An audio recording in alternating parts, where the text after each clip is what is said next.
ராஜராஜ சோழனுடைய பேரனார் கட்டினது, அதாவது ராஜேந்திர சோழனுடைய மகனாக இருக்கலாம். பேரன் கட்டிய கோயில் என்று சொல்கிறார்கள். இது கும்பகோணத்தில் இருக்கின்றது.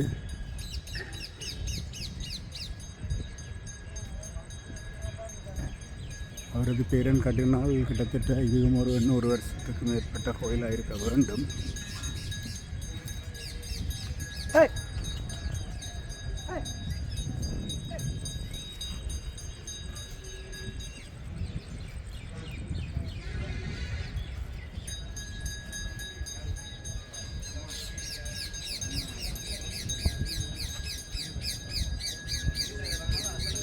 கோமாதாவுக்கு பூஜை நடக்கிறது.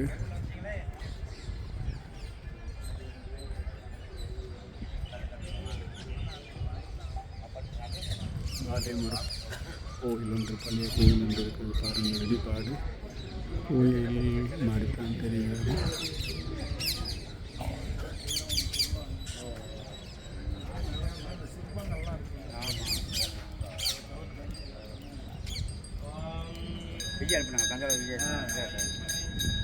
விஜய்